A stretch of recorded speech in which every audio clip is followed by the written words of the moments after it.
Hello everyone, कैसे हैं आप सभी लोग। आशा करता हूँ आप लोग बहुत अच्छे रहेंगे। मैं बता दूं, मैं भी एकदम अच्छा हूँ। आज के सेशन में बेटा हम लोग स्टार्ट करने वाले हैं ऑपरेशंस मैनेजमेंट के साथ में। हम लोग आज थ्योरी पोर्शन कवर करने वाले हैं। क्विकली करेंगे थ्योरी पोर्शन को कवर, और ये थ्योरी हमारे लिए उतनी ही इंपॉर्टेंट है जितना practical. Why is it so sir? क्योंकि चैप्टर नंबर 1 भी हमारा जो थ्योरी का है वो पेपर के अंदर एक क्वेश्चन जरूर बनता है। आइए फटाफट से इसको स्टार्ट करते हैं। The chapter number 1 is named as introduction to operations management. Now operation management पढ़ने से पहले मुझे पता होना चाहिए sir what do I mean by operations itself. तो मुझे पहले पता होना चाहिए कि ऑपरेशन किसे कहते हैं। देखो, ऑपरेशन का मतलब बेसिकली क्या होता है। एक कंपनी के अंदर या फिर एक बेसिकली ऑर्गेनाइजेशन के अंदर मल्टीपल डिपार्टमेंट्स होते हैं, राइट। उन मल्टीपल डिपार्टमेंट्स में एक डिपार्टमेंट ऑपरेशंस भी होता है। बाकी डिपार्टमेंट्स क्या होते हैं sir? According to the functions अगर हम लोग बांटें तो बाकी department includes sales department, finance department, marketing department and research and development department and so on. ऐसे करके बढ़ता, राइट। सबका अलग अलग फंक्शन होता है ना। Operations is a function which is basically a function जहां पे हम लोग एक्चुअली में वो काम परफॉर्म करते हैं जो भी हम लोग ऑफर कर रहे हैं पब्लिक को। लाइक अगर मैं माल बना रहा हूँ, गुड्स बना रहा हूँ, तो operations department will be the department जहाँ पे फैक्ट्री सेटअप होगी। अगर मैं कोई सर्विसेज प्रोवाइड कर रहा हूँ, जैसे मैं आपको पढ़ा रहा हूँ, तो operations department will be the department जहाँ पे मैं क्लास रिकॉर्ड करूंगा या जहाँ से मैं लाइव आऊंगा, मतलब जहाँ से मैं मेन अपना काम करूंगा।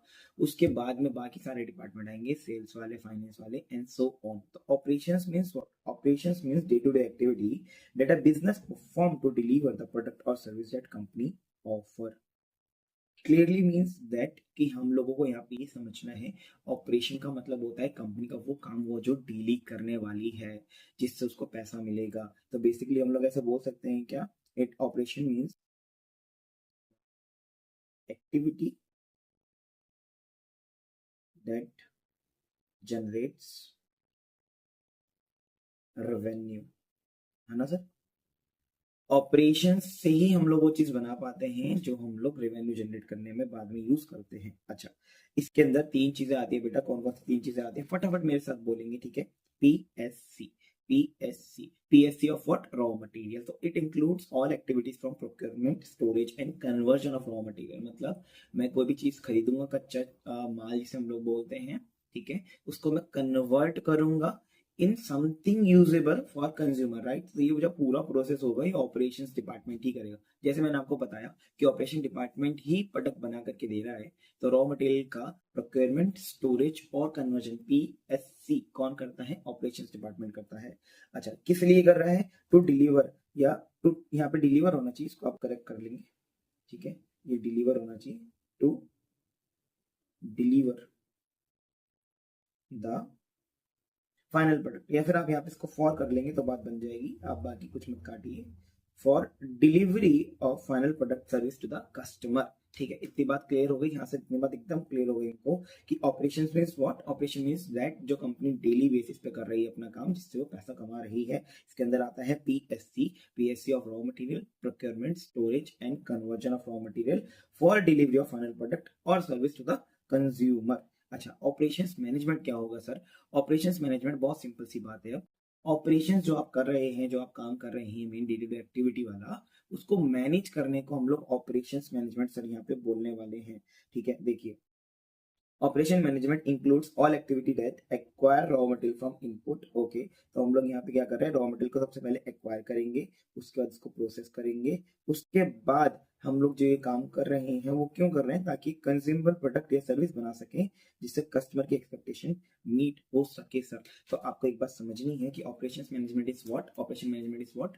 Basically managing the operations. और ऑपरेशंस क्या होते हैं सर? ऑपरेशन होता है पीएससी ऑफ रॉ मटेरियल। इसलिए हम लोग पीएससी कर रहे हैं रॉ मटेरियल का, ताकि कंज्यूमर को एक सामान या सेवा दे पाए। अच्छा, ऑपरेशन मैनेजमेंट में भी यही बात लिखी हुई है कि ये काम करने के लिए आपको क्या करना पड़ेगा? सबसे पहले आपको रॉ मटेरियल एक्वायर करना पड़ेगा। तो रॉ मटेरियल एक्वायर करने का क्या मतलब है? आइए एक एग्जांपल के थ्रू इसको फटाफट से समझते हैं। जैसे हमारे पास अन्ना भाई हैं। अन्ना भाई की एक शॉप है जिसका नाम है अन्ना डोसा। ओके, तो ये डोसा बनाने के लिए क्या करते हैं? कुछ चीजें परचेस करते हैं, जैसे lentils, rice, fenugreek seeds etcetera. बहुत सारी चीजें और भी होती है, राइट। मैंने कुछ चीजें ली, तो अब ये जो उन्होंने यहाँ पे परचेज वाला स्टेप करा है ना स्टोर से, इसको हम बोलते हैं acquiring of raw material from inputs. Now what do you mean by input? Input mean the resources that are required for you to basically convert the raw material or the purchase the raw material. इसके अंदर क्या क्या चीजें आ सकती हैं sir?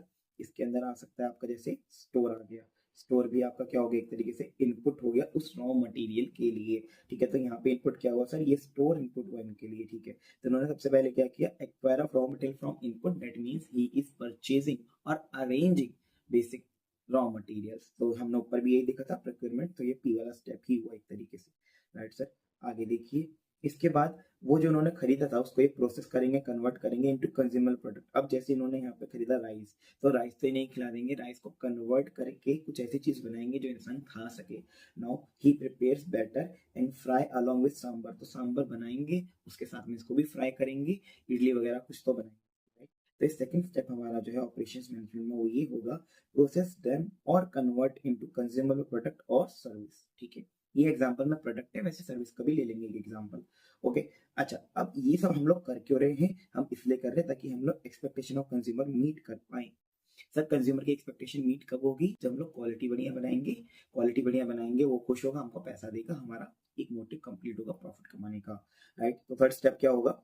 ये freshly सर्व करते हैं एज पर कस्टमर टेस्ट, जिसकी वजह से यहाँ पे हम लोग बोलते हैं that meets the need of the end consumer. तो हमको बेटा ये काम तो करने ही है, प्रोक्योरमेंट, स्टोरेज और कन्वर्जन. उसके साथ साथ हम लोग ये क्यों कर रहे हैं ये भी याद रखना है. हम ये इसलिए कर रहे हैं ताकि हम लोग कस्टमर की एक्सपेक्टेशन मीट कर सके. कस्टमर की एक्सपेक्टेशन मीट हो जाएगी तो क्या होगा? कस्टमर की एक्सपेक्टेशन मीट हो जाएगी तो बेटा हमारा एक तरीके से अवेयरनेस बढ़ जाएगा मार्केट में, तो प्रॉफिट बढ़ जाएगा. अल्टीमेटली हमारा गोल प्रॉफिट कमाना ही होता है. But to achieve such profit we have to focus more upon customer service. अभी हम लोग आगे भी इसको देखेंगे. एक एग्जांपल सर्विस का भी ले लेते हैं फटाफट. जैसे सर्विस के अंदर रॉ मटेरियल क्या होंगे, देखो. अगर जैसे मैं आपको पढ़ा रहा हूं तो मेरे लिए रॉ मटेरियल क्या है? ये आपका स्टडी मैट रॉ मटेरियल है मेरे लिए. ठीक है, ये स्टडी मैट मेरे लिए रॉ मटेरियल है. मैं इस स्टडी मैट को प्लस जो इंस्टीट्यूट बाकी मटेरियल रिलीज करता है, जैसे past paper, revision test paper, model test paper, practice test papers और भी बहुत सारे मटेरियल, एक्स्ट्रा मटेरियल जो है इंस्टीट्यूट के अलावा, मैं उन सबको एक्वायर करता हूँ. मतलब अरेंज करना भी एक्वायरिंग में ही आ गया, रेंट पे लेना भी एक्वायरिंग में ही आ गया. एक्वायरिंग का मतलब ये है कि आप उसको यूज कर सको फर्दर, ऐसा अरेंजमेंट बिठाना है. तो सबसे पहले मैंने सारा मटेरियल अरेंज करा जिससे मैं आपको ऑपरेशंस मैनेजमेंट पढ़ा सकूं. तो मैंने उसको पहले खुद पढ़ा. ठीक है, फिर मैंने एक आपके लिए ऐसा नोट्स बनाया, ये हैंड रिटन नोट्स जो आप देख रहे हैं मैंने खुद बनाया उस बेस के ऊपर कि वो उससे बेटर कैसे हो सकता है. Now I have arrange some of the inputs यहाँ पे पहले वाले स्टेप में. सेकेंड वाले स्टेप में मैंने क्या किया? उसको प्रोसेस किया और कन्वर्ट किया सर्विसेज में, क्योंकि वो वाले जो नोट्स थे या मल्टीपल किताबें जो मैंने देखी, ठीक है, मल्टीपल सोर्सेज बेसिकली जो देखे, उन सोर्सेज में से मैंने निकाली सिर्फ काम की चीज और आपके सामने रखी. तो मैंने क्या किया? प्रोसेस किया. प्रोसेस कैसे किया? मैंने इन डेप्थ स्टडी एनालिसिस किया स्टडी मटेरियल और बाकी सभी सोर्सेज का. राइट सर, और फाइनली मैंने आपको बेस्ट ऑनलाइन क्लासेस प्रोवाइड करी या ऑफलाइन क्लासेस प्रोवाइड करी जो आपको सेटिस्फाई कर रही हैं. सेटिस्फाई आप कैसे हो रहे हैं मुझे कैसे पता चलेगा? अगर आप पास हो रहे हैं बढ़िया नंबर से, जिन बच्चों को मैं पढ़ा रहा हूँ वो कम फेल हो रहे हैं, तो मैं मान के चलूंगा कि मेरी कंज्यूमर सर्विस बढ़िया है. ठीक है, ऐसा हमेशा नहीं होगा कि भाई सारे ही बच्चे पास हो जाएंगे. बट यस, अगर मैंने 100 बच्चों को पढ़ाया है और उसमें से 85 बच्चे पास हो रहे हैं, 70 हो रहे हैं, 60 भी हो रहे हैं, तो भी मैं समझ के चलूंगा यस, यहाँ तक तो मैं सोचूंगा कि हाँ मैं सही सर्विस दे रहा हूँ, यहाँ मैं सोचूंगा मैं अच्छी दे रहा हूँ, यहाँ मैं सोचूंगा हाँ थोड़ी सी और अच्छी है. बट अगर ये 95 हो जाता है तो मैं सोचूंगा यस मेरी सर्विस बहुत ज्यादा अच्छी है. Again there will be some parameters, but मुझे अपनी तरफ से तो क्वालिटी बेस्ट मेंटेन करके ही प्रोड्यूस करना है. बाद में रिजल्ट क्या होता है वो देखा जाएगा, वो मैं कंटिन्यूअसली इंप्रूव करूंगा. समझ में आया? हाँ सर. तो सर्विस में भी एग्जांपल फिट होता है हमारा ऑपरेशंस मैनेजमेंट में और गुड्स में भी होता है. तो अभी आपको एक बात याद रखनी है कि ऑपरेशंस मैनेजमेंट में बिल्कुल कंफ्यूज नहीं होना कि खाली गुड्स पे अप्लाई होता है. It squarely and only applies upon services as well. ठीक है, चाहे आप सर्विस बिजनेस करते हैं चाहे आप गुड्स बिजनेस करते हैं, दोनों में ही ऑपरेशंस मैनेजमेंट पूरी तरीके से अप्लाई सर हो रहा है. अच्छा, हमारे पास ऑब्जेक्टिव क्या है ऑपरेशंस मैनेजमेंट के? मतलब हम लोग इसको पढ़ के करना क्या चाहते हैं? तो मैंने अभी आपको कहीं ना कहीं ओवरऑल चीजें बताई थी, मैं दोबारा डिस्कस कर लेता हूँ कि हम लोग दो चीजें चाहते हैं बेटा मेनली. वो दो चीजें कौन सी हैं? पहली चीज है कस्टमर सर्विस, दूसरी चीज है रिसोर्स यूटिलाइजेशन. कस्टमर सर्विस मतलब मैंने अभी आपको बताया कि हम ये चाहते हैं बेटा कि हम जो भी सामान बनाए वो कस्टमर को बढ़िया लगना चाहिए। क्यों लगना चाहिए? अगर कस्टमर खुश होगा तो वो हमारे पास वापस आएगा। Ultimately generating profit, idea profit ही है, बट उस तक जाने के लिए गोल अलग है ना। समझना आप मेरी बात को। अगर मान लो मैं ये बोतल मैन्युफैक्चर कर रहा हूँ, अगर मैं ये बाकियों से बेहतर नहीं करूंगा तो मेरा बोतल कौन खरीदेगा? No one will purchase it, right? तो इसलिए मुझे कस्टमर सर्विस पे मेनली फोकस करना रहता है। ऑपरेशंस मैनेजमेंट भी हमको ये बोलता है कि आपको ऑपरेशन मैनेज जो करना है, आपको इसको दिमाग में रख के करना है, इस तरीके से मैनेज करना है ऑपरेशंस को कि customer service at most quality की हो सके। उसके साथ साथ रिसोर्स यूटिलाइजेशन को भी ध्यान में रखना है। अच्छा, मैं आपको पहले बता देता हूँ कस्टमर सर्विस क्या होता है, ओवरऑल बता दिया, इन डेप्थ भी पढ़ लेते हैं। अल्टीमेटली मतलब है हैप्पी कस्टमर, यहाँ पे मतलब है एफिशिएंट प्रोडक्शन, ठीक है। अब हम लोग कस्टमर सर्विस को 3 नाम से जानते हैं बेटा, 1 2 3। मतलब हमारे फर्स्ट ऑब्जेक्टिव, की ऑब्जेक्टिव और प्राइमरी ऑब्जेक्टिव, तीनों तरीके से आप कस्टमर सर्विस को देख सकते हो। अगर आप कस्टमर सर्विस को एज अ फर्स्ट ऑब्जेक्टिव देखते हो तो क्या बोला गया है, देखो, the main job of operations management is to make sure customer get what they want whether it's a product और सर्विस। तो हमको सबसे पहले याद रखना है कि कस्टमर को जो भी चीज चाहिए हम एग्जैक्टली उसको वही दें। अगर मैंने उसको बोला कि भैया आपको मैं एक ऐसी बोतल दूंगा जिसमें ठंडा भी रहेगा पानी, गर्म भी रहेगा, तो मुझे वही देना चाहिए उसको। This is known as first objective. अगर हम कस्टमर सर्विस का देख रहे हैं, कस्टमर सर्विस को देख रहे हैं एज अ फर्स्ट ऑब्जेक्टिव, तो हमारा ये होना चाहिए कि हम कस्टमर ने जो मांगा है वही दें। की ऑब्जेक्टिव ऐसा देखिए अगर हम लोग कस्टमर सर्विस को, तो क्या मतलब हुआ इसका कि बिजनेस एग्जिस्ट ही इसलिए करते हैं ताकि वो अपने कस्टमर को सर्व कर सके, ठीक है। इसलिए customer service naturally becomes a primary goal of operations managers. Operation manager का मेन काम ऑपरेशंस मैनेज क्यों कर रहा है? वो इसलिए कर रहा है, सबसे पहला फर्स्ट ऑब्जेक्टिव उसका ये है कि हम लोग जो कस्टमर को चाहिए वो दें। हमारा की ऑब्जेक्टिव ये है कि हम कस्टमर को सर्व करें, किसी कस्टमर को भेजें ना, क्योंकि हमारा मेन गोल ही यही है। और प्राइमरी ऑब्जेक्टिव हमारा ये है कि कस्टमर सर्विस सक्सेसफुल भी हो। वो कब सक्सेसफुल मानी जाएगी? जब हम लोग ये फॉलो करते हैं, राइट थिंग, राइट टाइम और राइट प्राइस के ऊपर। राइट थिंग का मतलब जो उसने मांगा वही दिया, राइट टाइम का मतलब जब उसने मांगा जब भी दिया, राइट प्राइस का मतलब जो सही रेट बैठता था उसका उस रेट पे दिया। इसको टेक्निकल भाषा में हम लोग बोलते हैं राइट थिंग को स्पेसिफिकेशन। स्पेसिफिकेशन आप खुद भी जानते हैं, specification means a detailed overview और the summary of the characteristics of something, basically using technology nowadays, right? अगर आप कोई फोन लेते हैं तो आप उसका डिटेल्स देखते हैं तो वहां पे लिखा रहता है स्पेसिफिकेशंस, मतलब इन डेप्थ एनालिसिस कि उसके अंदर क्या चीज है क्या चीज नहीं है। इसलिए राइट थिंग का मतलब स्पेसिफिकेशन, जो हमें डिटेल्स देगा कि हमें क्या चीज चाहिए, ठीक है, इन डेप्थ डिटेल्स, राइट। इसके बाद डिलीवरी टाइम, डिलीवरी टाइम हमारा राइट टाइम का मतलब डिलीवरी टाइम। अगर मेरा बर्थडे है, मान लो मैंने एक केक ऑर्डर करा है, स्पेसिफिकेशन मैंने बताया कि भैया केक के ऊपर ना, मैं कि जिसको गिफ्ट कर रहा हूँ वो बच्चा सीएमए है या अभी सीएमए क्वालिफाई हुआ है, उसका बर्थडे आया हुआ है, तो आप क्या कीजिए उसके ऊपर सीएमए का कुछ बुक वगैरह टेक्स्ट वगैरह का बना के मुझे केक बढ़िया सा दीजिए। Now this is known as specification, right. अब मैंने बोला कि उसका बर्थडे लेट्स सपोज 21 जनवरी को है, तो आप क्या कीजिए, मुझे केक ना आप 21 जनवरी को या तो आप मुझे मॉर्निंग में दे दे 10 बजे से पहले, या तो 20 तारीख को ही दे दे, मैं फ्रिज में स्टोर कर लूंगा। अब अगर उन्होंने मेरे को केक 20 तारीख को नहीं दिया, 21 तारीख को शाम को दिया, तो क्या मैं खुश हो पाऊंगा? नहीं, मैं एज अ कस्टमर मैं सेटिस्फाइड नहीं हो पाऊंगा। Even though it can also be possible कि मैं उसको एक्सेप्ट ही नहीं करूंगा, क्योंकि यार देखो, राइट टाइम बहुत मैटर करता है। जब तक मुझे उसकी जरूरत है जब तक उसका रेलिवेंस है ना। अगर बर्थडे निकल गया तो उस केक का क्या रेलिवेंस? इसलिए मैंने उनको बोला था कि आप अगर 21 को हम लोग शाम को सेलिब्रेट कर रहे हैं तो आप केक मुझे मॉर्निंग में दे देना, तो सो डेट मैं बाकी प्रिपरेशन कर पाऊँ। आई होप आप मेरी बात समझ गए होंगे, राइट टाइम की बात। इसके बाद फेयर कॉस्ट। अब अगर केक जो बनता है वो बनता है 2000 रुपए का, सपोज कर लो 1 किलो का केक 2000 का बन रहा है कस्टमाइज वाला, तो आपको मुझसे 2000 लेने चाहिए। ऐसा नहीं है आप देखोगे कि यार ये तो हमारे पास जो आई है पार्टी वो तो बहुत अमीर है, या उसका यूट्यूब चैनल है, या वो पढ़ा रहा है, या फिर ऐसे प्रोफेशन में जहाँ पैसा इजीली फ्लो करता है। आगे, it is just a myth. Teaching के अंदर ये जैसे lot of efforts and it takes a bigger lot of efforts to strive in this community, क्योंकि बच्चे वैल्यू नहीं करते हैं चीज़ों को जो अच्छी होती है। बच्चे वैल्यू करते हैं उन चीज़ों को जो उनके दिमाग के माइंडसेट में फिट होती है ना। जैसे मान लो if I like dark jokes, तो मुझे वो टीचर पसंद ज़्यादा आएंगे जो डार्क जोक्स करते हैं। अगर I am a discipline student तो मुझे डिसिप्लिन टीचर पसंद आएंगे। अब प्रॉब्लम क्या है कि आज की जनरेशन में डिसिप्लिन स्टूडेंट नहीं है, और जो हैं वो ऑफलाइन में ज़्यादा मतलब प्रेफरेंस देते हैं, अपनी ऑनलाइन में कम देते हैं। इसी वजह से यहाँ पे स्ट्राइव करना एक डिसिप्लिन टीचर के लिए काफी मुश्किल है। हाँ, अगर आप गंदे जोक्स मारते हैं, डार्क कॉमेडी करते हैं और गाली गलौज वाली जो मीम्स वगैरह आते हैं उसके ज्यादा अंदर रहते हैं, तो यस यू कैन स्ट्राइव, ठीक है, वो ह्यूमर में आता है, बट ह्यूमर की भी एक लिमिट होती है। I also try to keep my humour at best, जैसे आप मुझे रिलेट कर पाए, एज अ दोस्त समझ पाए, बट येट मैं पढ़ाई पे ज्यादा फोकस करवाता हूँ बच्चों को, ठीक है।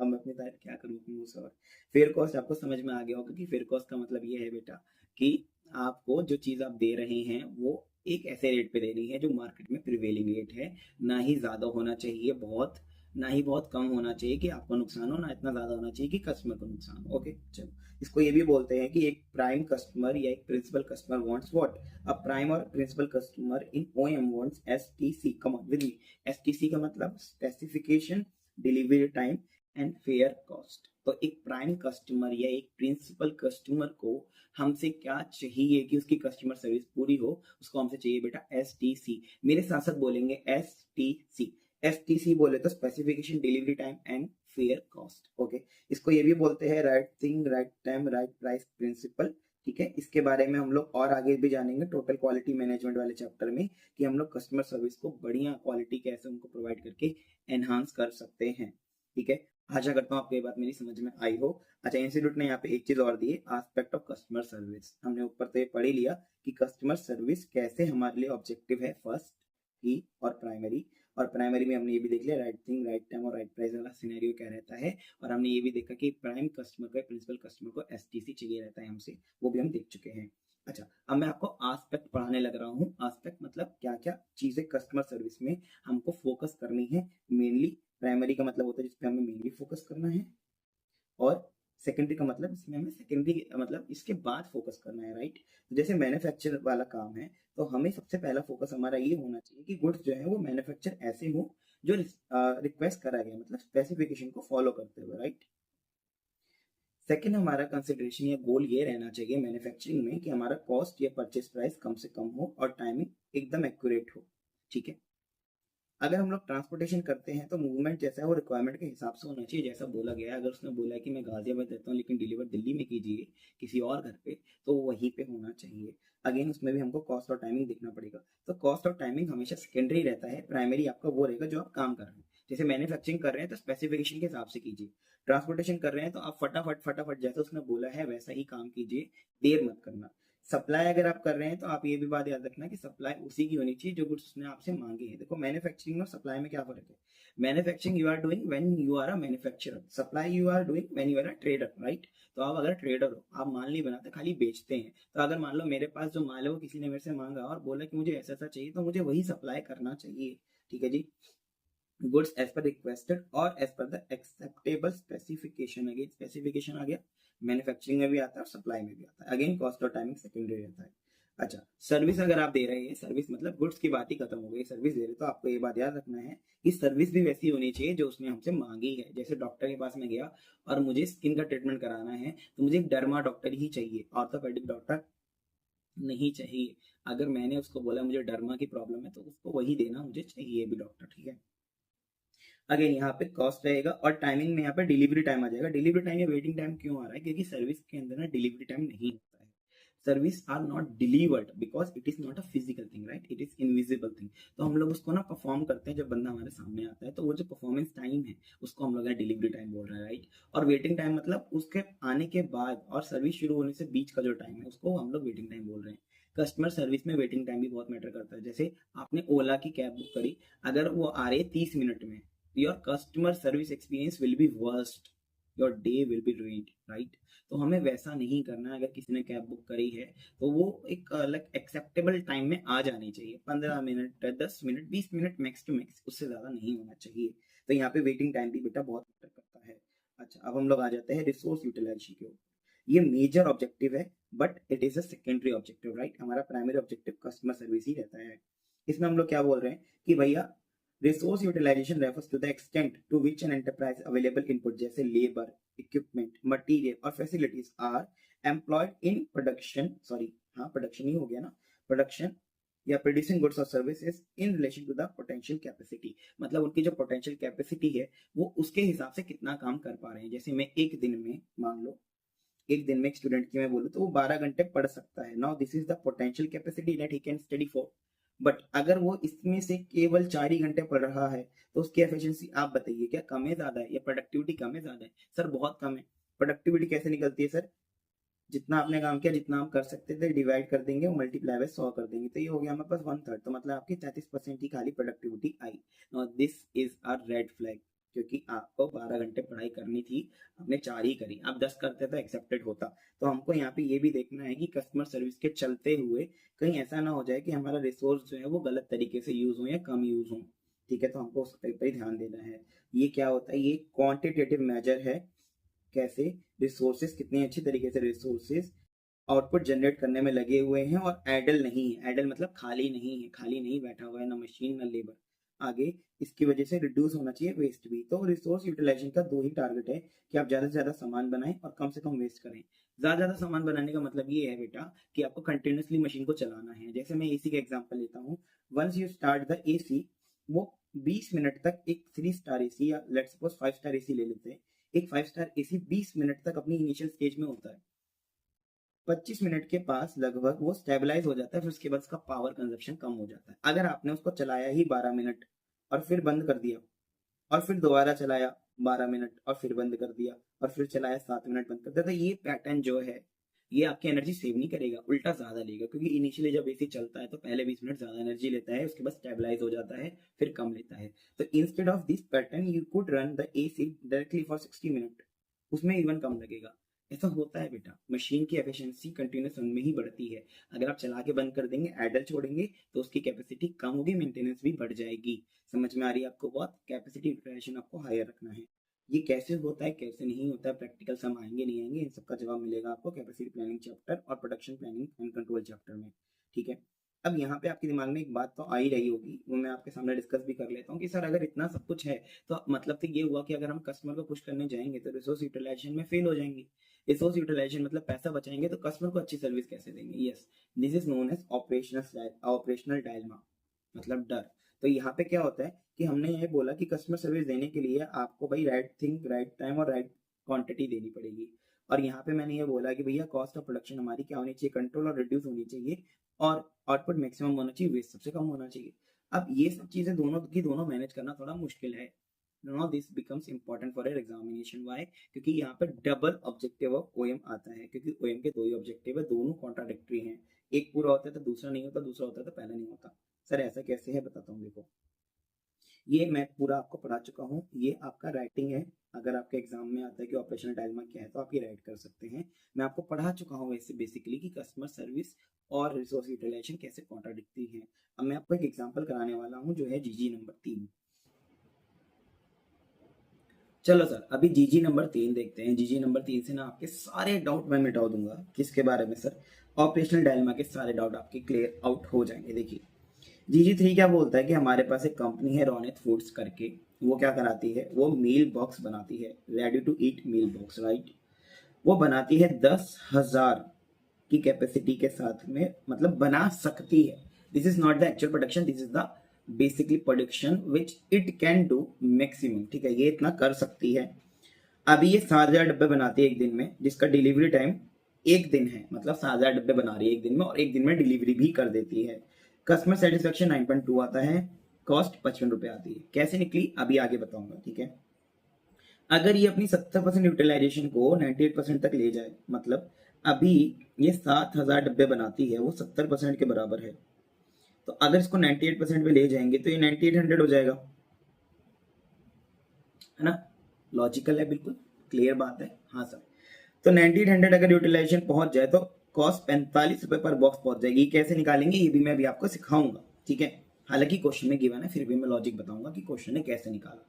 Okay, let's move on. आगे लिखा हुआ है यहाँ पे डिलीवरी टाइम 3 दिन हो जाएगा, कस्टमर सेटिस्फेक्शन गिर के 6.5 रह जाएगा। अच्छा, फिक्स कॉस्ट 2,80,000 रुपए, वेरिएबल कॉस्ट 15 रुपए है, एवरेज डिलीवरी टाइम हमको ये दे रखे रिस्पेक्टिवली। अच्छा, एनालिसिस मैंने आपको नीचे दिया हुआ है कि अगर प्रोडक्शन 7,000 करते हैं तो आपका कॉस्ट 55 आता है, 9800 करते तो 45 आता है, डिलीवरी टाइम 1 है, यहाँ 3 है। अब मैं आपको ये बता देता हूँ कि हमने कैसे निकाला। देखो, यहाँ पे आपके सामने 2 चीजें हैं बेटा, ये 2 चीजें आपको याद रखनी है आगे के लिए भी। जैसे हमारे पास एक चीज होती है फिक्स्ड कॉस्ट बेटा, जो कि इस क्वेश्चन में 2,80,000 रुपए है। हमको पता है कि fix cost remains same at all level of output whether 7,000, 9800 और 100% कैपेसिटी 10,000 है ना। अगर 7,000 में 70% है तो 70% से आप डिवाइड करोगे तो 10,000 100% कैपेसिटी आ जाती है। उसके ऊपर भी इतना ही रहने वाला है, ये बदलेगा नहीं। फिक्स कॉस्ट की यही खासियत होती है। अच्छा, वेरिएबल कॉस्ट क्या होती है सर? वेरिएबल कॉस्ट का नेचर ये रहता है कि variable cost does not change at per unit level.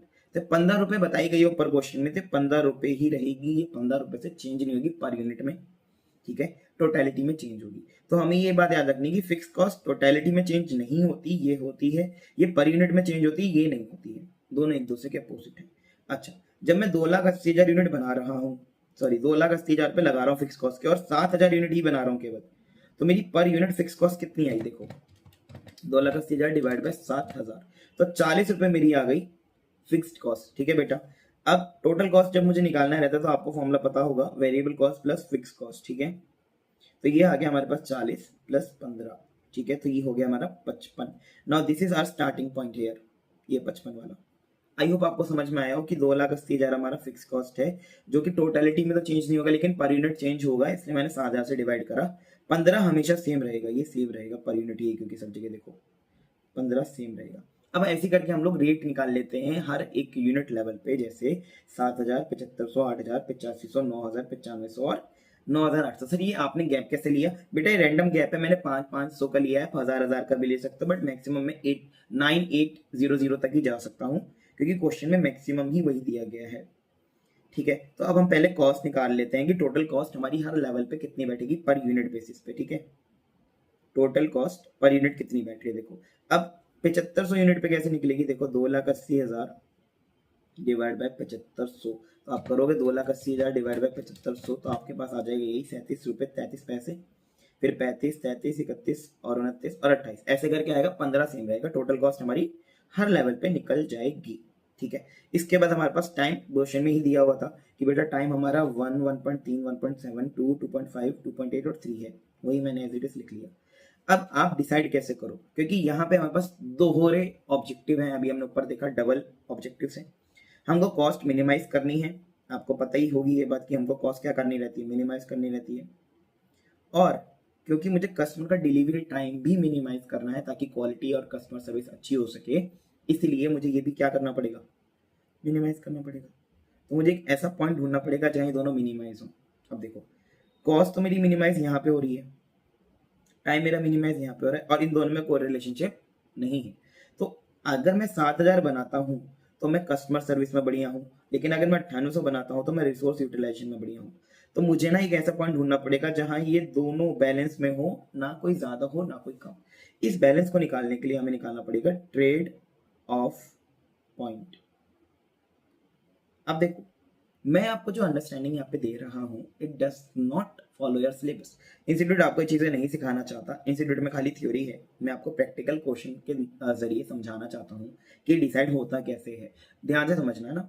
Trade off का मतलब ये होता है कि अगर मेरी कॉस्ट 55 से 52 रुपए 3 पैसे हो रही है, मतलब कम हो रही है, तो उस कॉस्ट को बचाने के लिए मुझे कितना टाइम एक्स्ट्रा लगाना पड़ रहा है। जैसे मेरी कॉस्ट में बदलाव कितना आया सर, 55 थी 52.3 हो गई, मतलब मैंने 2 रुपए 70 पैसा का कॉस्ट बचाया, और इसके चक्कर में टाइम जो बढ़ाया वो 0.3 डेज बढ़ाया।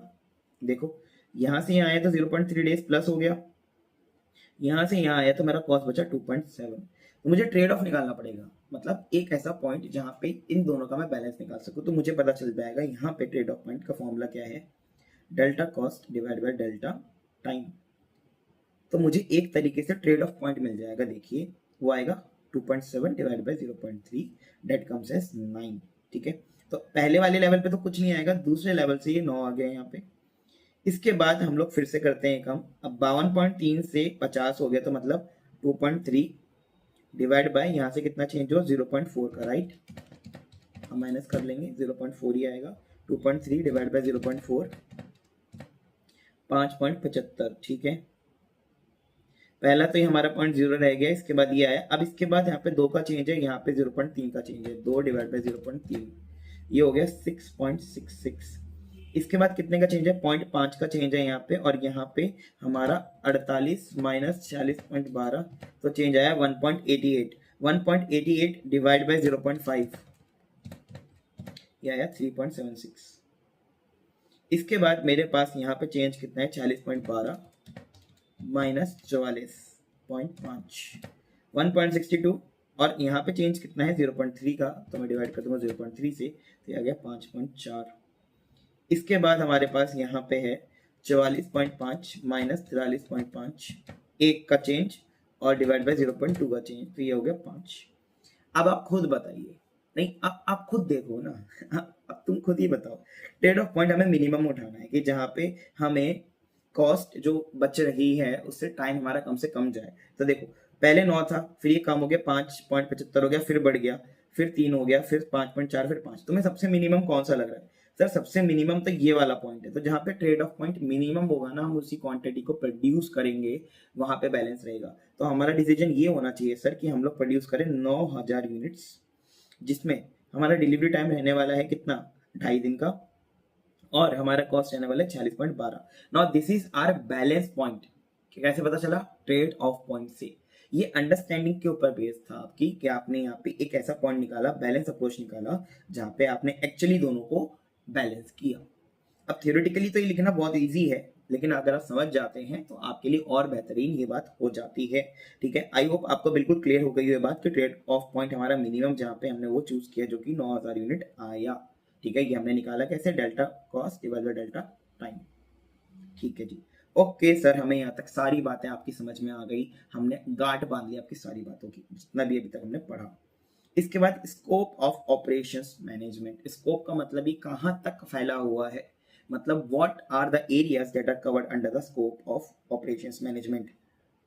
इसके बाद है मेजर डिसीजंस, मतलब हम लोग वो कौन से मेजर डिसीजन है जो ओएम के अंदर लेते हैं, ऑपरेशंस मैनेजमेंट के अंदर लेते हैं। ये इन 8 का ही एक्सटेंडेड वर्जन है, क्योंकि देखो स्कोप के बाद ही डिसीजन लिए जाते हैं। जैसे मैंने आपको बताया, स्कोप में आपके क्या क्या हैं, सब्जेक्ट्स हैं, उन सब्जेक्ट के अंदर जो चैप्टर है ना वो आपके हो गए डिसीजंस, और स्कोप का हो गया चैप्टर का नाम। ठीक है, तो इसलिए कम है और डिसीजंस ज्यादा है, लेकिन है वो इसी का हिस्सा। जैसे पहला क्या है हमारा यहाँ पे देखो स्कोप, लोकेशन ऑफ फैसिलिटी। आपको ये चुनना पड़ेगा कि आप सामान को बनाने कहाँ वाले हो, कहाँ फैसिलिटी होगी, मतलब कहाँ प्लांट रखोगे, कहाँ प्रोडक्शन यूनिट लगाने वाले हो। Selecting optimal site for production और service facility considering cost, proximity to market and resources. मतलब आपको एक ऐसी जगह चुननी है जो सस्ती हो, कस्टमर्स के पास में हो, और जहाँ रिसोर्स बढ़िया से यूज हो पाए। अच्छा, इसके बाद plant layout and material handling. आपको एक ऐसा अरेंजमेंट बनाना है, फिजिकल अरेंजमेंट ऑफ इक्विपमेंट, जहाँ पे एफिशिएंट फ्लो ऑफ मटेरियल हो सके, मतलब वेस्टेज मिनिमम हो। आगे प्रोडक्ट डिजाइन, आपको प्रोडक्ट ऐसे डेवलप करने हैं जो कस्टमर की नीड वाइज स्पेसिफिकेशन को मीट करे और कॉस्ट इफेक्टिव भी हो, और इनोवेशन भी उसके अंदर होनी चाहिए। इसके बाद प्रोसेस डिजाइन, आप वो बनाओगे कैसे प्रोडक्ट को, आपको ये भी ध्यान रखना है। टेंशन मतलब ये सब चीजें डिटेल में नीचे हैं, मैं दोबारा बताऊंगा अभी स्कोप में, इसलिए मैं आपको फटाफट से बता देता हूँ। प्रोसेस का मतलब यही है कि आप डिजाइन जो कर रहे हैं वो कौन सी प्रोसेस होनी चाहिए उसे बनाने की, क्योंकि एक चीज को बनाने की मल्टीपल प्रोसेसेस होती है, राइट। तो आप कौन सी प्रोसेस चुनने वाले हैं जो बेस्ट आपके लिए बढ़िया हो सबसे ज्यादा, और कन्वर्ट करे रॉ मटेरियल को बढ़िया तरीके से और वेस्टेज कम हो। प्रोडक्शन प्लानिंग एंड कंट्रोल, आप यहाँ पे सही से प्लान बनाओगे, शेड्यूल करोगे, कंट्रोल करोगे प्रोडक्शन एक्टिविटीज को, ताकि टाइमली और कॉस्ट इफेक्टिव तरीके से ऑपरेशन कंप्लीट हो सके। ठीक है, ऊपर आपने चालू कर दिया, यहाँ पे खत्म का देखना है। इसके बाद आपके बनने के बाद ये भी देखना पड़ेगा जो हमने चालू करते समय क्वालिटी सोची थी क्या वही बनी है नहीं, इसको बोलेंगे क्वालिटी कंट्रोल। ठीक है, मटेरियल्स मैनेजमेंट, ये भी मेक श्योर करना है कि क्वालिटी वालिटी तो सब बढ़िया अपनी जगह है, लेकिन मशीनों को चलने के लिए तो रॉ मटेरियल चाहिए ना, तो क्या वो रॉ मटेरियल पूरा है या नहीं है, तो रॉ मटेरियल का पूरा मैनेजमेंट आपको करना पड़ेगा। जैसे प्रोक्योरमेंट, वही PS, स्टोरेज और कन्वर्जन, आपको सब कुछ करना पड़ेगा, कम से कम कॉस्ट पे हो और शॉर्टेज अवॉइड हो सके। इसके बाद मेंटेनेंस मैनेजमेंट, मटेरियल तो है लेकिन अगर मशीन खराब हो गई तो मशीनों की जो मेंटेनेंस होती है, breakdown maintenance, preventive maintenance, वो सब आपको करके रखनी है। कोई मशीन खराब नहीं होनी चाहिए, अगर खराब हो गई तो लेबर भी आइडल बैठेगा और मशीन ने जो प्रोडक्शन गवाया वो तो सो गवाया ही गवाया। हालांकि आपको ये बात ध्यान रखनी है कि ये सारा स्कोप था। इनके डिसीजन क्या होते हैं, देखो मैंने आपके लिए डिटेल वाला एरिया छोड़ा है कि अगर आप यहाँ पे कुछ अपनी अंडरस्टैंडिंग लिखना चाहते हैं तो आप वो लिख सकते हैं, मैंने आपके ऊपर वो बात छोड़ रखी है, और मैं चाहूंगा कि आप वो चीज लिखें, जरूर लिखें। देखिए सबसे पहले हमारे पास है प्रोडक्ट सिलेक्शन डिसीजन एरिया, इसमें हम लोग देखेंगे व्हाट टू प्रोड्यूस, हम बनाएंगे क्या। सेकंड फैसिलिटी लोकेशन, वही ऊपर वाला हम लोग यहाँ पे देखेंगे कि वो चीज़ जो हमने ऊपर डिसाइड करी कहाँ बनेगी। इसके बाद डिमांड फॉरकास्टिंग करेंगे कि हम लोग कितना बनाना है। डिमांड फॉरकास्टिंग का मतलब क्या होता है ओवरऑल तरीके से, वैसे अगला चैप्टर का नाम ही यही है, उसमें समझाऊंगा, बट यहाँ पे बेसिक सी मतलब ये है, वहाँ निकालना भी सिखाऊंगा। बेसिक सा मतलब ये है, हम ये जानना चाहते हैं कि फ्यूचर में लोग हमारा कितना सामान खरीदेंगे, जितना वो खरीदेंगे उतना ही हम बनाएंगे, सिंपल सी बात है। तो इसलिए यहाँ पे हम लोग डिमांड फॉरकास्टिंग करेंगे। इसके बाद process selection layout, how to produce, कैसे बनाएंगे सामान को। कैपेसिटी प्लानिंग करेंगे, जो सामान बनाने का सोचा है क्या उसके लिए हमारे पास पूरी कैपेसिटी है, उतनी औकात हमारी है या नहीं है। इसके बाद aggregate planning and master production schedule, हम लोग यहाँ पे बताएंगे when to produce. Material requirement planning, मतलब हमारे पास क्या उतना रिक्वायर्ड रॉ मटेरियल है जितना चाहिए इस माल को बनाने के लिए, वो प्लान करके रखेंगे हम। अच्छा, इन्वेंट्री प्लानिंग, क्या उतने फिनिश गुड्स हम लोग बना पाएंगे जितनी हमारी डिमांड फॉरकास्टिंग के हिसाब से डिमांड आने वाली है फिनिश गुड्स की। ऊपर हमने मटेरियल वाली में रॉ मटेरियल की बात करी, नीचे हमने फिनिश गुड्स की बात करी। अब जो हमें रॉ मटेरियल खरीदना है वो कहाँ से खरीदेंगे, where to purchase raw material, इसको बोलेंगे सप्लायर सिलेक्शन सोर्सिंग। ये भी आपकी होनी चाहिए कॉस्ट इफेक्टिव, मतलब अगर ABCD 4 सप्लायर हैं तो आपको उनमें से कोई एक चुनना है जो सबसे ज्यादा आपको इफेक्टिव पड़े, क्वालिटी भी बढ़िया हो उसकी। प्रोसेस मैनेजमेंट, हमें ये देखना है कि हमारे ऑपरेशन जो हैं वो इफेक्टिव हैं भी कि नहीं है, मतलब कहीं वेस्टेज तो ज़्यादा नहीं हो रहा, कहीं आइडल तो नहीं बैठे लेबर, कहीं मशीन तो खराब नहीं हो जा रही, ये प्रोसेस मैनेजमेंट में आपको देखना पड़ेगा। इसका क्वालिटी मैनेजमेंट मैंने आपको बता ही दिया, आप ये देखेंगे कि आप जो क्वालिटी प्रोवाइड करा रहे हैं क्या वो बढ़िया है, राइट क्वालिटी है नहीं है। मेंटेनेंस मैनेजमेंट मैं आपको ऊपर बता ही चुका हूँ, जहाँ पे आपको मशीनों को देखना है कि स्मूथली चल भी रही है कि नहीं चल रही है। वेयर हाउसिंग और ट्रांसपोर्टेशन में आपको ये देखना है कि माल बनने के बाद कस्टमर तक कैसे पहुंचेगा, how to reach to customer. Reverse logistic, मतलब अगर कस्टमर तक माल पहुंच गया और उसने वापस कर दिया तो माल हम तक वापस कैसे आएगा, how to handle returns. Last, और इसके अलावा भी और बहुत सारे हैं, बट हम लोग 15 ही मेन याद रखेंगे, वैसे तो इंस्टीट्यूट के हिसाब से 14 ही याद रखने हैं, बट आपको 15वां भी मैंने एडिशनल करा दी क्योंकि ये बुक में कहीं ना कहीं मेंशन था। वर्किंग कैपिटल मैनेजमेंट भी आपको देखना पड़ेगा कि do we have required daily funds, जो हमें बेसिकली नीड है फंड्स की डेली काम करने के लिए, क्या वो हमारे पास हैं कि नहीं है। हालांकि it is a more of a finance function, वो पूरे के लिए करते हैं, हम लोग खाली ऑपरेशंस के लिए करेंगे, इसलिए ऑपरेशंस में लिख रहे हैं। ठीक है जी, चलो यहाँ तक आपको समझ में आ गया होगा कि हमने यहाँ पे जो भी थ्योरी कवर करी वो कैसे कैसे चली है। इसके बाद हमारे पास एक नया शब्द आता है प्रोडक्शन मैनेजमेंट। देखिए क्या आता है, प्रोडक्शन मैनेजमेंट, और एक ऑपरेशंस मैनेजमेंट अभी तक हम लोग पढ़ ही रहे हैं। तो अभी हमको यहाँ पे दोनों में डिफरेंस पढ़ना है, what is production management, what is operations management. फिर ये पढ़ना है कि अभी कैसे इंप्रूव हो गए, पहले कैसे थे, कैसे मॉडर्नाइजेशन इसमें आया और क्या क्या नई नई ट्रेंड्स में आए हैं। बस यहीं तक ये चैप्टर हमारा रहने वाला है। देखिए प्रोडक्शन मैनेजमेंट फोकस किसके ऊपर करता है, मैन्युफैक्चरिंग ऑफ टेंजिबल गुड्स, है ना, ये बात आपको ध्यान रखनी है कि production management is only dealing with the tangible goods और द फिजिकल गुड्स, और बेसिकली मैं कहूँ तो गुड्स खाली, है ना। सर्विसेज प्रोडक्शन मैनेजमेंट में PM में नहीं आती हैं, खाली OM में आती हैं। तो हम ये बोल सकते हैं कि OM is greater than PM, क्योंकि PM में तो खाली गुड्स बन रहे हैं। ऑपरेशंस मैनेजमेंट के अंदर हम लोग दोनों चीजें मैनेज करते हैं, टेंजिबल गुड्स भी और इनटेंजिबल सर्विसेज भी। अच्छा, इसमें आउटपुट क्या बनता है, फिजिकल प्रोडक्ट बनते हैं जैसे गाड़ी और क्लोथिंग, और इसमें बनते हैं गुड्स और सर्विसेज दोनों, जैसे बैंकिंग, एजुकेशन, लॉजिस्टिक्स। तो मैं अगर आपसे ऐसा बोलूं कि ऑपरेशंस मैनेजमेंट बैंक में अप्लाई हो सकता है, आंसर इज यस, हो सकता है, क्योंकि वहां सर्विसेज दी जाती हैं, वहां पे भी ऑपरेशंस मैनेजमेंट लग सकता है। क्या प्रोडक्ट मैनेजमेंट वहां पे लग सकता है, sorry production management, answer is no, क्योंकि प्रोडक्शन मैनेजमेंट जब ही लगेगा जहां पे फिजिकल प्रोडक्ट्स हो, वरना नहीं लगेगा। अच्छा, industry scope limited to manufacturing sector, ये खाली मैन्युफैक्चरिंग इंडस्ट्रीज में ही लगेगा, ये सब में लग सकता है, सर्विस में भी, मैन्युफैक्चरिंग में भी। फंक्शन क्या रहता है इसका, नैरो रहता है, क्योंकि मैंने आपको बताया ये खाली मैन्युफैक्चरिंग इंडस्ट्री में लगेगा और प्रोडक्शन प्रोसेस पे ही एप्लीकेबल है। इसका ब्रॉड रहता है, सर्विस इंडस्ट्री पे भी लग सकता है। इसमें एक्टिविटी क्या रहती है, हम प्लान बनाएंगे, शेड्यूल करेंगे, राउटिंग करेंगे, कंट्रोलिंग करेंगे, प्रोडक्शन का केवल। इसके अंदर और ज्यादा होता है, जैसे हमें डिजाइन करना पड़ेगा, operating and improving all business processes, तो यहाँ पे हमारा ज्यादा स्कोप है। कस्टमर कांटेक्ट इसके अंदर लो रहता है क्योंकि हम लोग फैक्ट्री में ही काम करते हैं, फैक्ट्री में ही रहते हैं। इसके अंदर हाई रहता है क्योंकि हम लोग सर्विस ऑपरेशंस में भी रहते हैं। जैसे फॉर एग्जांपल मान लीजिए एक ऑपरेशंस डिपार्टमेंट एक बैंक का, तो वो तो पब्लिक डीलिंग करेंगे ही करेंगे ना। अच्छा, एवोल्यूशन, ये ट्रेडिशनल है, ये मॉडर्न है। अच्छा, KPI मतलब मेन चीजें क्या है जो ये करते हैं, तो ये कॉस्ट देखते हैं, प्रोडक्शन देखते हैं और मशीन एफिशिएंसी, इनका 3 मेजर डिसीजन एरियाज है। इनका क्वालिटी, कस्टमर सेटिस्फेक्शन और टर्न अराउंड टाइम। तो बेसिकली हमारे 2 ऑब्जेक्टिव मेन रहते हैं यहाँ पे, कौन सा, customer service and resource utilization in operations management. Skill कैसे चाहिए यहाँ पे, टेक्निकल और इंजीनियरिंग मशीन बेस्ड नॉलेज। ये जो प्रोडक्शन मैनेजमेंट है या product management, sorry production management जो है हमारा, वो बेसिकली इंजीनियरिंग फील्ड है, इसके अंदर हम लोग प्रोडक्ट ऑप्टिमाइजेशन वगैरह करते हैं, it is a science field, but operations management is a commerce field, that is why we are learning this ना। तो ये एनालिटिकल नेचर का है, मैनेजर और पीपल ओरिएंटेड प्रोसेस है, फोकस स्किल चाहिए यहाँ पे हमें, मतलब हम CMA, क्योंकि हमारा नाम है कॉस्ट एंड मैनेजमेंट अकाउंटेंट्स, तो मैनेजमेंट आ गया ना, तो हमें मैनेजमेंट आनी चाहिए, राइट गाइस। तो इसलिए यहाँ पे एक CMA MBA कर सकता है इसको।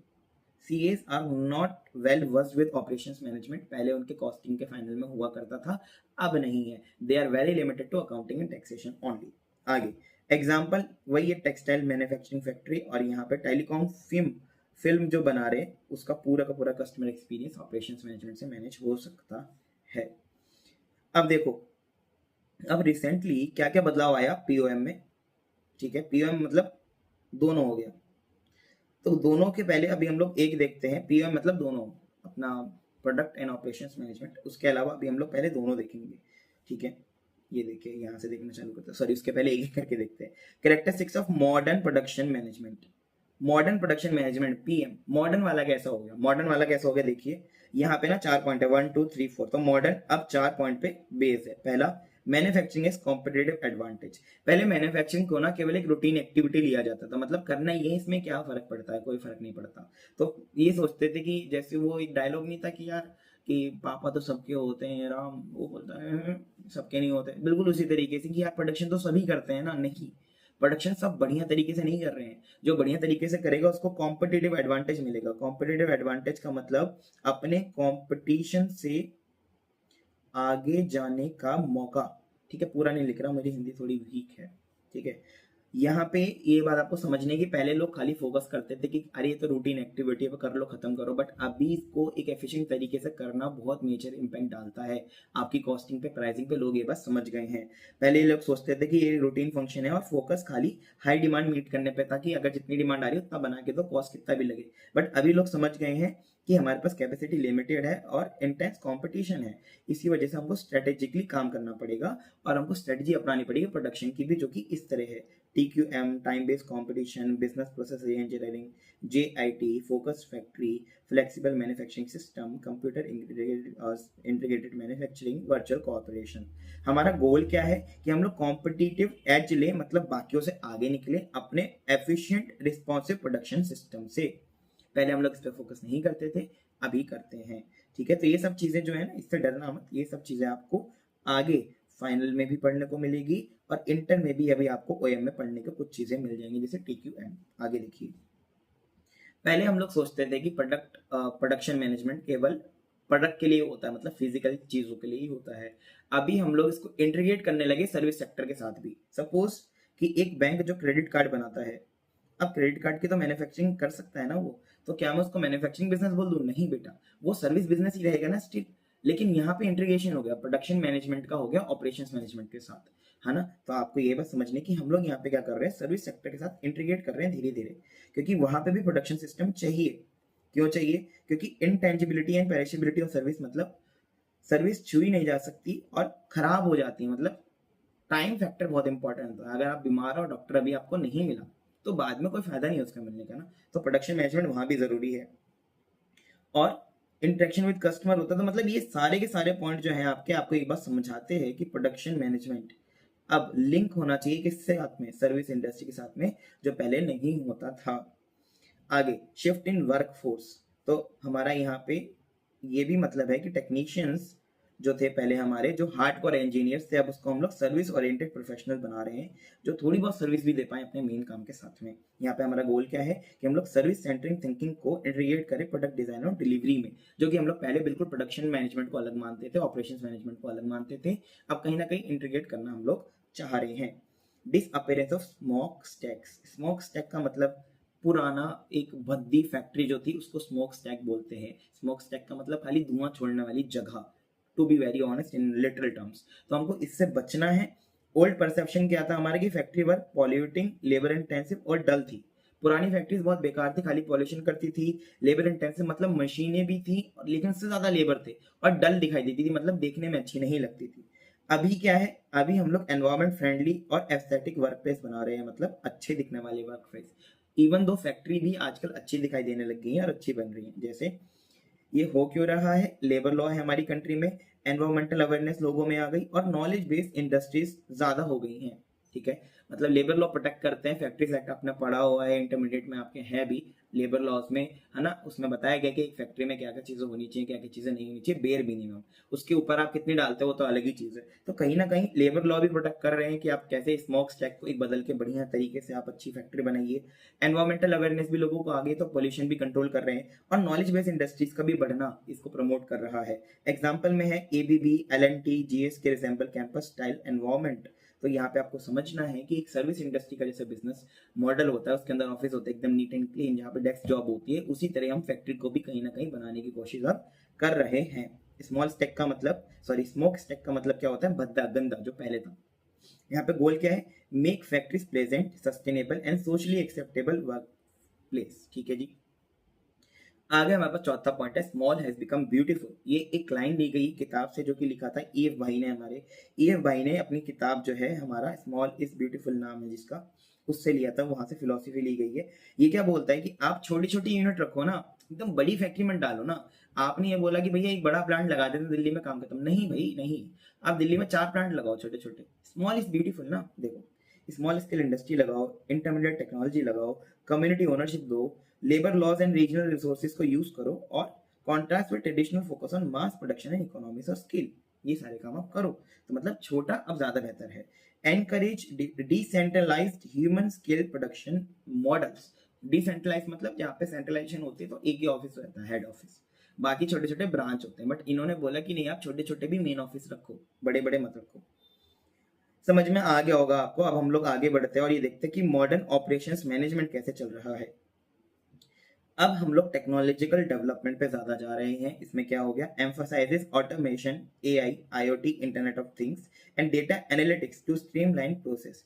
पहले ऑपरेशंस मैनेजमेंट लेबर इंटेंसिव कहीं ना कहीं था, अब हम लोग इंटरनेट की दुनिया में क्योंकि आ गए हैं और उससे बाहर भी आ गए हैं, अब एआई का जमाना है, तो हम लोग एआई को इंटीग्रेट करेंगे, जिसको हम लोग बोलेंगे टेक्नोलॉजिकल डेवलपमेंट। ठीक है, एग्जाम्पल देख लो, Amazon uses AI for inventory production and warehouse robotics for faster delivery, है ना। Amazon ने इंप्लीमेंट कर लिया। और Amazon is a service based company, वो कुछ मैन्युफैक्चर नहीं कर रही, it is just delivering and accepting orders and giving the service of prime video and music, है ना। तो वहां पे ऑपरेशंस मैनेजमेंट जो लग रहा है, वहां पे एआई यूज हो रही है, किसके लिए? इन्वेंटरी प्रोडक्शन के लिए। आपने देखा होगा जब भी आप कुछ सर्च करते हैं ना, तो दूसरा आइटम ऑटोमेटिक आपके सर्च के बेस पे उससे जुड़ा हुआ आ जाता है, ऐसे करके। You might also like this, जैसे मान लो मैंने ऑर्डर करा पानी का बोतल, तो उसके साथ में वो कुछ और भी चीज मुझे सजेस्ट कर देंगे जो लोग नॉर्मली इसके साथ में खरीदते हैं, बेस्ड ऑन एआई।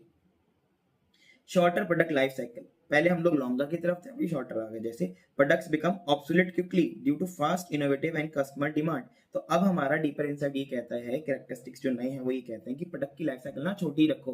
अब आप देख लो, आप महंगे से महंगा फोन ले लो, 1 साल की इसकी वारंटी रहती है, चलता भी वो 5 साल से ज्यादा नहीं है। क्यों? क्योंकि ट्रेंड चेंज होते हैं, इनोवेशन नहीं आती। जैसे आज से 5 साल पहले जो टेक्नोलॉजी थी फोन्स में, वो आज नहीं है। आज से 5 साल पहले जो राउंड वाले फोन होते थे ना, जिसकी स्क्रीन ऐसे साइड से राउंड रहती थी, उसकी बहुत डिमांड थी। अभी आप देख रहे हो ना, अभी तो फ्लैट स्क्रीन वाले फोन ज्यादा बिक रहे हैं और वो फ्लिप वाले फोन ज्यादा बिक रहे हैं। तो आप समझ रहे हो ना कि चीजें बदलती रहती हैं 5 साल में। देखो, smartphones are replaced every 12 to 18 months as new model with better features roll out. आगे, changing customer preferences, customer focus has shifted to convenience, personalization and speed. पहले लोग सामान को यूज करते थे due to their utility, now they have shifted to what? CPS, convenience. उनको जो चीज सही लगती है, मतलब उनको ज्यादा मेहनत ना करनी पड़े। जैसे अगर मान लो कैलकुलेटर का क्या काम है, कैलकुलेटर तो फोन में भी होता है ना, मैं अलग से क्यों खरीद रहा हूँ? क्योंकि मुझे कन्वीनियंस दे रहा है। फोन में मुझे कैलकुलेटर खोलना पड़ता है, उसके बाद में बाकी काम नहीं कर पाता। फोन में मुझे कन्वीनियंस मिल रहा है कि ये खुला ही वही है, हमेशा बस नंबर टाइप करने। Convenience is very big example today. इसका एक एग्जाम्पल ई कॉम भी है और क्यू कॉम भी है। ई कॉमर्स और क्विक कॉमर्स। क्विक कॉमर्स में लोग क्यों कर रहे हैं? मेरी दुकान के बाहर एक स्टोर है, दुकान के बाहर गली के बाहर एक स्टोर है, ग्रोसरी स्टोर, मैं वहां बहुत रेयर जाता हूँ। क्यों नहीं जाता? घर पे मंगा लेता हूँ, कन्वीनियंस है ना, मुझे जाना नहीं पड़ रहा। Even though I am paying little extra, but the convenience is there, right. तो मैं वही चीज चूज करूंगा। पर्सनलाइजेशन मतलब लोग चाहते हैं कि अब हमें एक स्पेशल सर्विस मिले जो बाकियों से अलग मिल रही है। जैसे मैंने आपको किक का एग्जांपल दिया, इट वाज पर्सनलाइजेशन, लोग इसको ज्यादा पसंद करते हैं। और स्पीड, लोगों को जल्दी भी चाहिए सामान, है ना। अगर मान लो मैंने बोला उसको कि ब्लिंकिट से सामान मंगा रहा हूँ, तो आपको पता है 10 से 15 मिनट में आ जाता है। तो ये चीज आपको समझने, कन्वीनियंस और स्पीड पे लोग ज्यादा फोकस कर रहे हैं। जैसे Netflix users viewer data to recommend content personalized to each user, ये भी पर्सनलाइजेशन का एग्जांपल हुआ कि आप नेटफ्लिक्स पर जो भी देखते हैं, जैसे स्क्विड गेम्स 3 आ गया अभी, मैंने वो देखा तो all of us are dead now का रिकमेंडेशन मेरे को आ गया। तो ये पर्सनलाइजेशन हो गया जैसे नेटफ्लिक्स यूज कर रहा है। आगे, market and product disruptions, constant innovation is required to respond to new competitors और टेक्नोलॉजी शिफ्ट। तो आपको हमेशा न्यू कुछ सोचना ही पड़ेगा। आपने एक प्रोडक्ट हीरो निकाल दिया, बढ़िया चल गया, तो आप बैठ नहीं सकते, उसके बाद भी आपको निकालना पड़ेगा, जब भी आप मार्केट में टिक पाएंगे। जैसे आप देखिए सैमसंग कितने बढ़िया बढ़िया फोन निकालता है, क्या वो उसके बाद बैठ जाता है? नहीं, वो बेटरमेंट पे काम करता ही रहता है, नई चीजें आती ही रहती हैं। इसलिए यहाँ पे लिखा है market and product disruptions.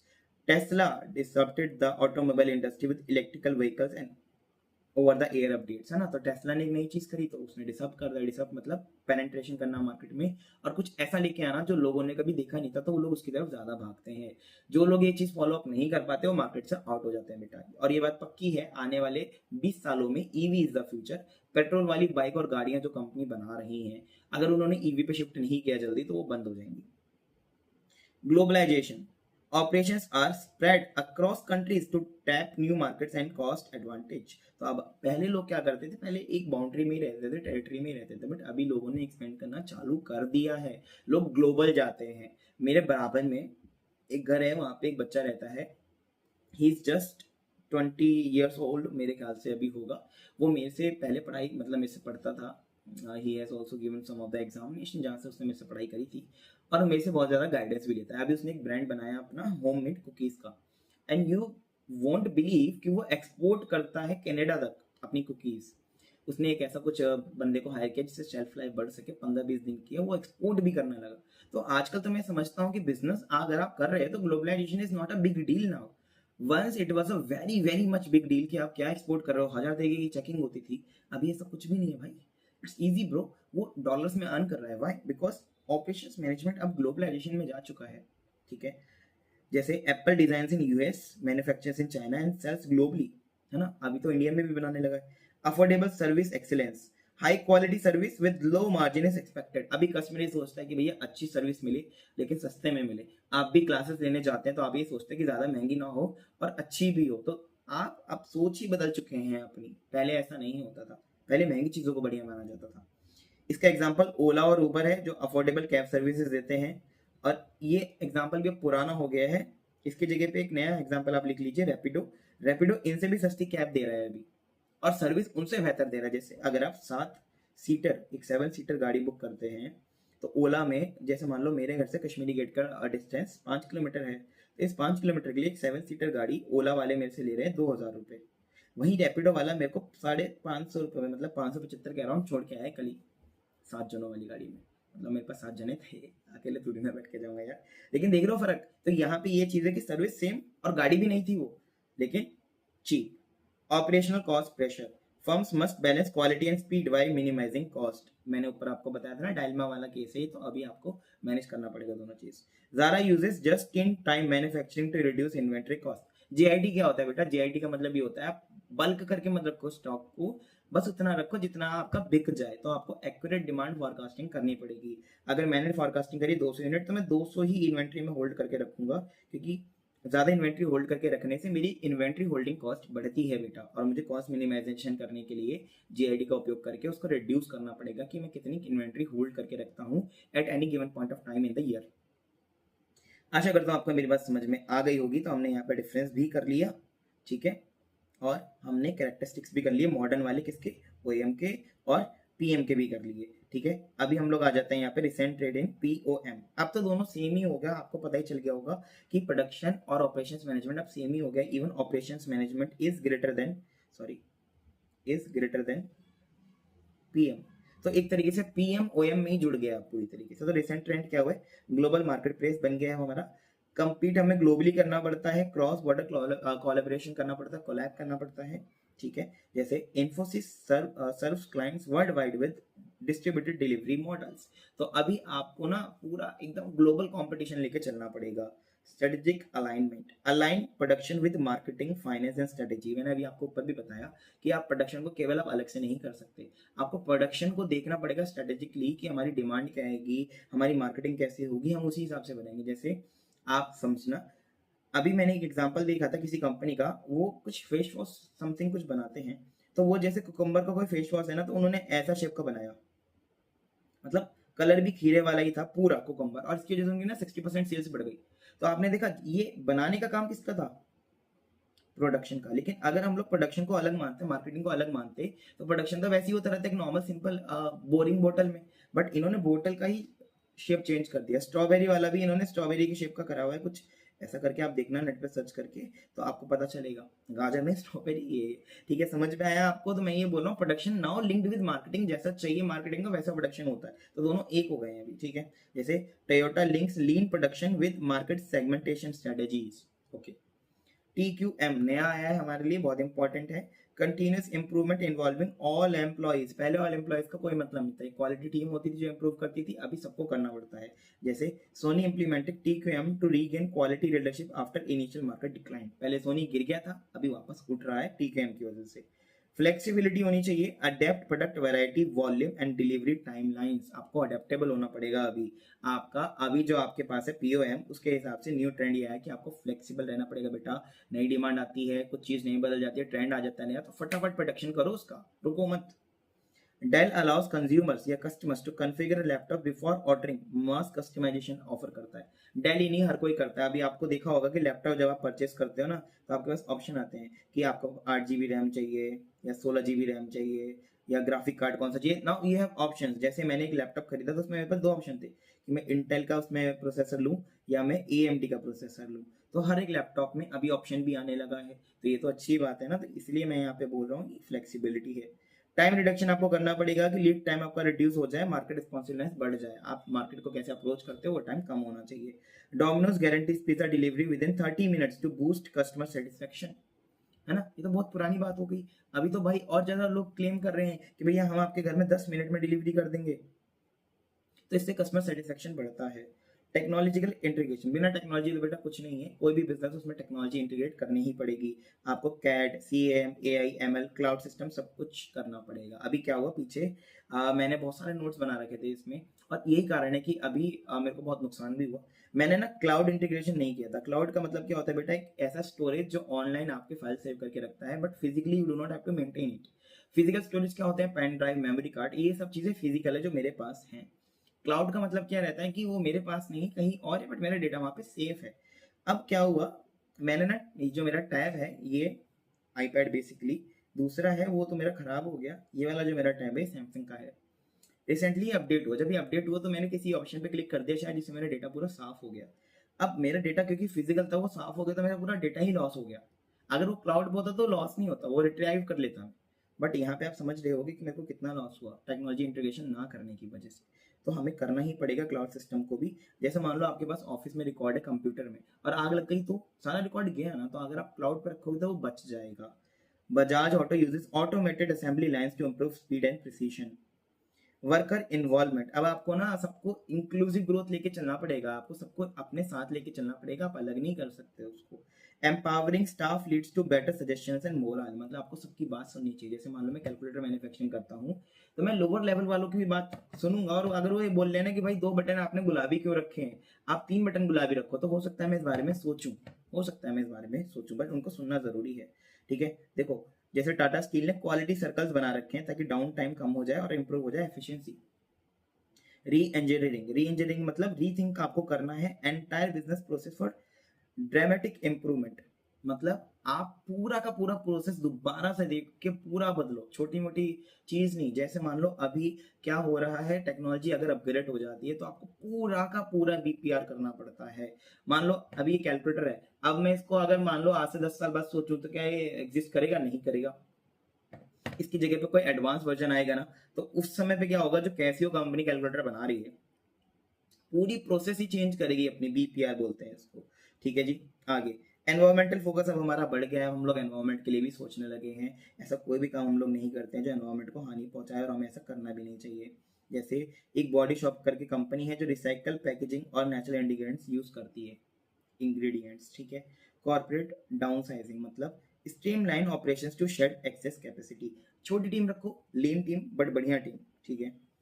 General Motors close underperforming plans to restore profitability, simple बात है, आप छोटी टीम मतलब छोटी जगह पे, यार देखो अगर मेरी 10 फैक्ट्री हैं और 10 फैक्ट्री में से खाली 8 ही बढ़िया चलती है तो 2 मैं बंद कर दूंगा ना, मैं उन 8 को 2 का भार क्यों उठाने दूंगा, इसलिए मैंने बोला लीन रखो अपनी टीम को आप और बढ़िया से काम करो, लीन प्रोडक्शन भी आगे आएगा। Supply chain management, manage flow from raw material to consumer, raw material के बाद जो फिनिश गुड बन रहा है, फिनिश गुड के बाद जो पहुंच रहा है हमारे कंज्यूमर के पास, उसमें कोई गड़बड़ नहीं होनी चाहिए बेटा। गड़बड़ नहीं होनी चाहिए का मतलब यही है कि हमारे पास से जो भी चीज उसके पास पहुंच रही है वो फटाफट से पहुंचे, उसमें कोई भी दिक्कत ना आए, इसको हम लोग बोलते हैं supply chain management. Walmart uses vendor managed inventory for title control and reduce stock outs, ठीक है। लीन प्रोडक्शन मतलब आप एलिमिनेट करो वेस्ट और स्ट्रीमलाइन करो फ्लो, मतलब कम बनाओ लेकिन परफेक्ट बनाओ। अगर मैं 10 घंटे में 10 यूनिट भी बनाऊं तो मुझे बढ़िया बनानी है विदाउट वेस्टेज, इंस्टेड ऑफ 10 घंटे में मैंने 100 यूनिट बनाई जिसमें से 50 वेस्ट है। समझ रहे मेरी बात को। Toyota TPS is the gold standard for lean philosophy, Toyota ने चालू करा था। तो बेटा इसी के साथ हमारा चैप्टर हो जाता है यहाँ पे खत्म, हमने सारी चीजें यहाँ पे कवर कर ली हैं।